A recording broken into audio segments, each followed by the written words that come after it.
Hello Temple students, my name is Rebecca Bender. I am Laurie Tobing, and this is the Hoot News, Temple Japan's newsroom, where we inform you about events and happenings around campus.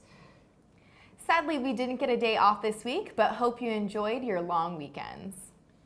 TUJ is holding their 11th annual holiday card competition. Enter the contest for a chance to win 20,000 yen and have your work featured on the TUJ holiday card.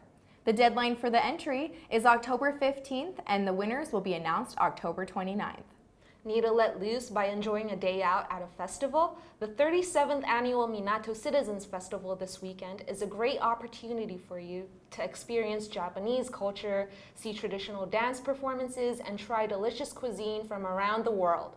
It will be held at the Zojoji Temple from 11 a.m. to 5 p.m. on Saturday and 10 a.m. to 4 p.m. on Sunday. The Tokyo Game Show happened recently, and we had our off-campus correspondents there to catch all the action.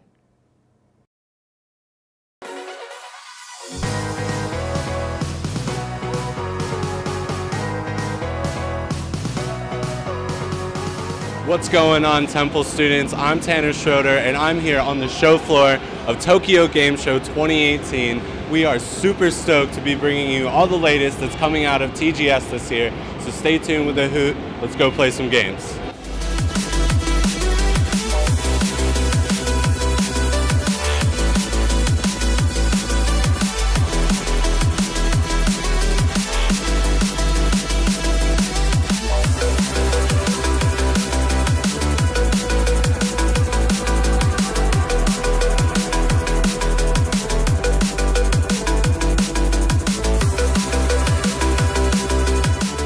Got out of the Resident Evil 2 remake demo, and I'm telling you, it lives up to the hype.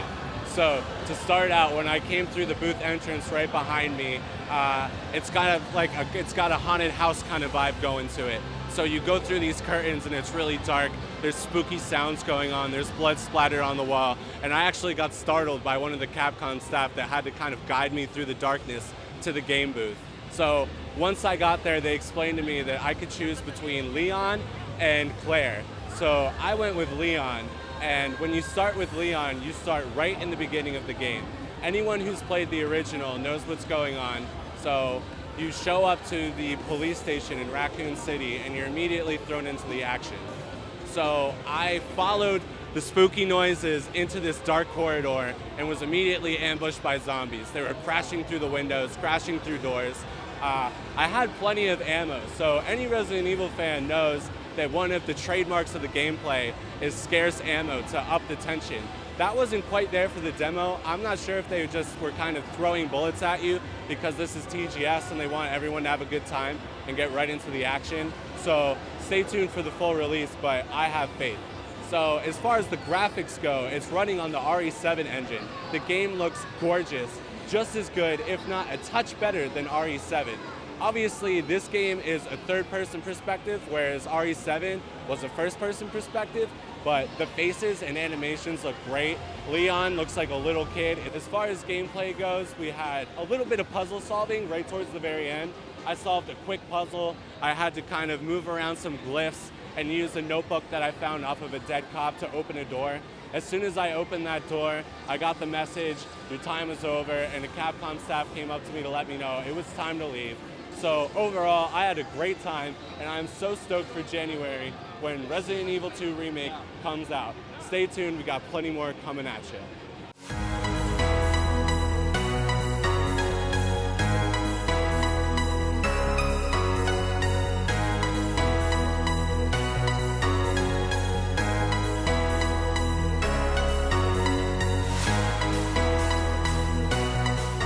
I just got done trying out Earth Defense Force 5 on PS4. So EDF is one of those games that you either love it or hate it. It's kind of a cult classic hit, especially in the States. Over here in Japan, it's way more popular. I had a lot of fun with it. It felt a lot like the previous games, but I did notice that the controls were a lot more smooth and a lot more responsive. One of my biggest complaints with the previous Earth Defense Force games were that the controls were so cumbersome.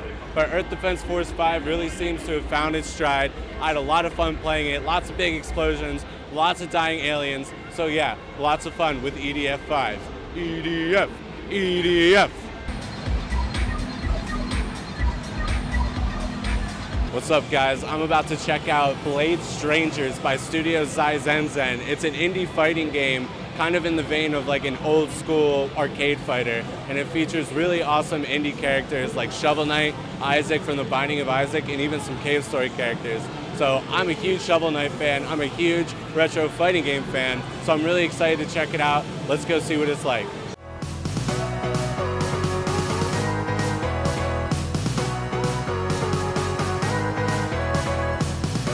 Blade Strangers was a lot of fun.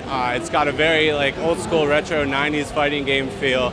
I was talking to one of the representatives from the publisher. He was telling me with characters like Shovel Knight, their moves from their original game are represented in Blade Strangers. So Shovel Knight has his Infidagger leap, his down shovel jump, and he can even dig up the jewels just like the game. So he has a bunch of special moves that no other characters have. So that's really awesome. It's in development for the Nintendo Switch, which I think is awesome. It's great to see the indie support for the Nintendo Switch, and I had a great time with it. So check out Blade Strangers, coming soon to the Nintendo Switch.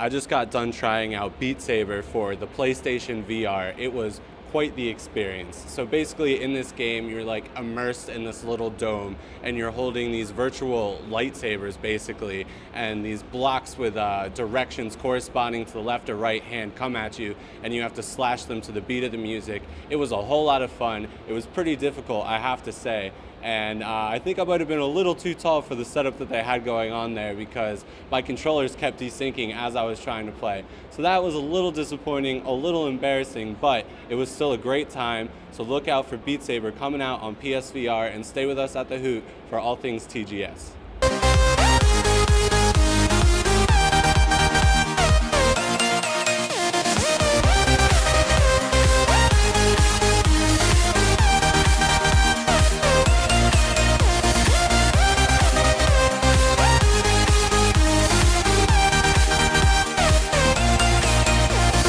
All right, everybody, that is a wrap for Tokyo Game Show 2018. I'm Tanner Schroeder with the Hoot News, and don't forget, we give a hoot about you. If you didn't get to see enough fireworks during the summer Matsuri season, there's still a chance to. On October 13th, Saitama will hold a firework festival in Konosu. This special firework festival features the largest firework in the world. Don't miss out! For this week's Freshman 5, we'll be teaching you how to understand keigo, also known as honorific Japanese, when you are shopping, eating out, and doing other activities in public. 申し訳ありません. 申し訳ありません is the most polite form of apology. You'll often hear this phrase if you are made a request that can be completed or other similar circumstances. いらっしゃいます. If you are waiting for your name to be called, you might hear 何々様いらっしゃいますか? They are asking if you are there. 少々お待ちください. You may have heard the phrase ちょっと待ってください in Japanese before, which means please wait for a while. There is a politer version of this phrase in keigo that you will often hear store employees use, and that is 少々お待ちください.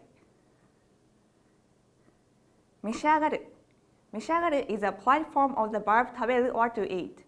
When you go to a restaurant and they offer steak or the dine-in, you may be asked 店内でお召し上がりですか? This is just asking if you will be eating there. お預かりします means I'll take care of that. You'll hear this phrase when your employee takes your payment. That's all for this week's Freshman 5. ありがとうございました.